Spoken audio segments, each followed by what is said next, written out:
পুরা রাষ্ট্রকে army, police, সেনাবাহিনী, ব্যুরোক্রেসি সব কিছু একসাথে নিয়ে তারা এখন ক্ষমতায় আছে, যাতে কেউ তাদেরকে ফেলতে না পারে।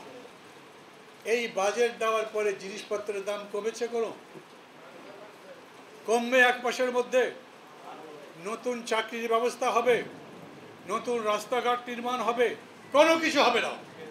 আমার দরকার 200 টাকা, কিন্তু আমার আছে 150 টাকা। আমাদের বাজেট হয়েছে সেরকম। উন্নয়ন করবার জন্য আমাদের দরকার কত? 2.5 লক্ষ কোটি টাকা। আর আমাদের ধার করতে হবে কত? দেশের মধ্যে বিদেশ থেকে, সেটা 4 লক্ষ কোটি টাকার মতো। কিন্তু সরকার বলে বেড়াচ্ছে আমরা তো উন্নয়নের মহাসড়কে উঠেছি। উন্নয়নের মহাসড়ক ময়মনসিংহের গড়ির মধ্যে ভাঙ্গা রাস্তায় আটকে যাবে কেন? এটা তো মহাসড়কই থাকার কথা। ময়মনসিংহের মধ্যেও শহরের চেহারাটা বদলাবার কথা, বদলায়নি। জিনিসপত্রের দাম কমাবার অবস্থা আছে? কমায়নি। বাংলাদেশ সরকারের হাতে কোনো টাকা নাই। বাংলাদেশ সরকার যে বাজেট করবে, প্রত্যেক বছর 1 বছরের পরের বছর যা বাজেট থাকে তার 15% বেশি বাজেট করা হয়। এইবার মাত্র 5 ভাগ বাজেট বেশি করেছে।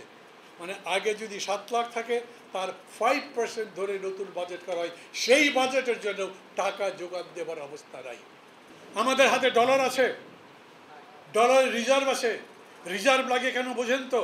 আমার কাপড় নাই, আমার চিনি নাই, আমার পেঁয়াজ নাই, আমার খাবার নাই, আমদানি করব, তাই তো ডলার লাগবে। বিদেশকে ডলারে পেমেন্ট করব, তো আমার কাছে ডলারও নেই।